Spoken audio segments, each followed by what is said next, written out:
রাজধানীর খাল একসময় শতাধিক খাল দিয়ে বয়ে যাওয়া প্রাকৃতিক সৌন্দর্যে ভরা ছিল ঢাকা। এসব খাল বুড়িগঙ্গা, শীতলক্ষ্যা, তুরাগ ও বালু নদীর সঙ্গে যুক্ত ছিল। জনসংখ্যা বৃদ্ধির সঙ্গে তাল মিলিয়ে একসময়ের প্রবাহমান জলপথগুলো আজ বিলীন প্রায়। কল্যাণপুর ও ধলাই খালের মতো অসংখ্য খাল কংক্রিটের ভারে চেপে সরু হয়ে এখন ড্রেনে রূপ নিয়েছে। খাল ভরাট করে তৈরি হয়েছে ভবন, রাস্তা, ব্রিজ ও ড্রেন। আর এর ফলাফল হলো ভয়াবহ জলাবদ্ধতা ও পরিবেশ বিপর্যয়। বর্তমানে ঢাকার খালের সংখ্যা নিয়ে মতভেদ রয়েছে। জেলা প্রশাসন বলছে ৪৭টি খাল আছে, কিন্তু রিভার অ্যান্ড ডেল্টা রিসার্চ সেন্টারের তথ্য অনুযায়ী এই সংখ্যা ৫৬, যার সবই মৃতপ্রায়। যা বেঁচে আছে তার পাশেই বসবাস করছেন হাজারো মানুষ। জলাবদ্ধতা দূরীকরণে খালগুলোর সাহায্য করার কথা থাকলেও নিয়মিত দূষণে ভরাট হয়েছে চারপাশ। বর্ষাকাল হলেই দূষিত পানি উপচে ঢুকে পড়ে বাসাবাড়িতে। ময়লার কারণে তৈরি হয় মশা মাছির আস্তানা। সব মিলিয়ে দীর্ঘদিনের দুর্দশা কাটছে না খালপাড়ের বাসিন্দাদের। যেভাবে এখানে বাস করি তো উপায় নেই, নিরুপায় হয়ে বাস করি। এই খালটা শেষ পচাই দিছে, আর ওই আদাবার দশের ওই মাথায় যায় দেন আরো বসে গেছে।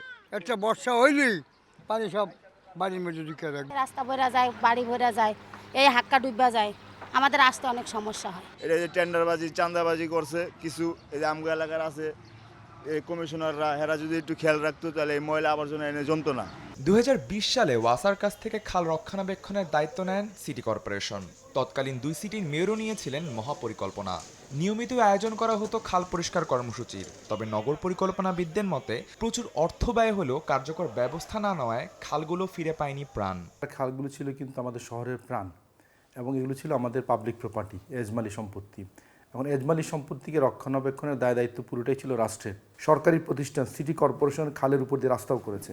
এই যে রাষ্ট্রীয় চরিত্র, এই চরিত্রের কারণেই খালগুলো দিনে দিনে ধ্বংস হয়েছে। এখন ব্লু নেটওয়ার্ক রিভাইভাল যদি করতে যাই, আগের যারা দখলদার ছিল তাদের কিন্তু পানিশমেন্টের ব্যবস্থা করতে হবে। পানিশমেন্ট না করলে দেখা যাবে পরবর্তীতে আপনি কিছুটা উদ্ধার করলেন, আবার দখলদাররা বিভিন্ন নামে বিভিন্ন চরিত্রে, এমনকি রাজনৈতিক চরিত্রের বদল ঘটিয়ে আবার তারা ফেরত আসবে। রাজনৈতিক প্রভাব ও ভূমি সংকটের কারণে খাল দখল ও ভরাটের অভিযোগ দীর্ঘদিনের। তবে বদলে যাওয়া রাজনৈতিক পরিস্থিতিতে খাল নিয়ে নতুন আশা আলো দেখছেন নগরবাসী। এবার কোনো প্রকল্প নয়, খাল নিয়ে এসেছে ব্লু নেটওয়ার্ক নামের নতুন কর্মসূচি।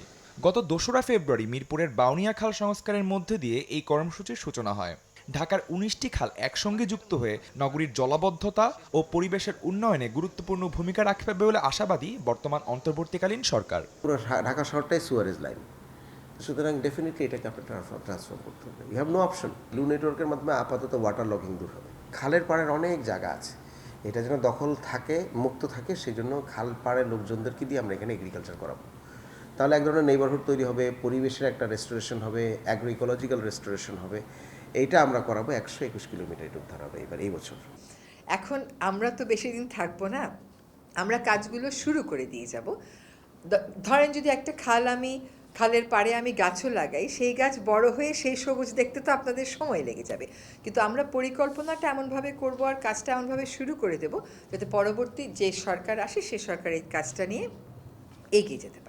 ভোগান্তি থেকে ঢাকার খালগুলোকে প্রশান্তির স্থানে পরিণত করতে প্রয়োজন সুদূর প্রসারী পরিকল্পনার সঠিক বাস্তবায়ন ও নাগরিকদের সচেতন প্রচেষ্টা। জলাবদ্ধতা নিরসন, পয় নিষ্কাশন এবং পর্যটন, খালের বিভিন্ন উপযোগিতা থাকলেও বর্তমানে ঢাকার খালগুলো ব্যবহৃত হচ্ছে শুধুমাত্র ম্যানহোলের কারণে। বিগত দখলদার রাজনৈতিক প্রেক্ষাপট পরিবর্তনের কারণে বর্তমান অন্তর্বর্তীকালীন সরকার খাল সংস্কারের জন্য নতুন কর্মসূচি নিয়েছে। ব্লু নেটওয়ার্ক এই কর্মসূচির মাধ্যমে ঢাকার খালগুলো নিয়ে নতুন স্বপ্ন দেখাচ্ছেন তারা। আদনান তুর্য, সময় সংবাদ, ঢাকা।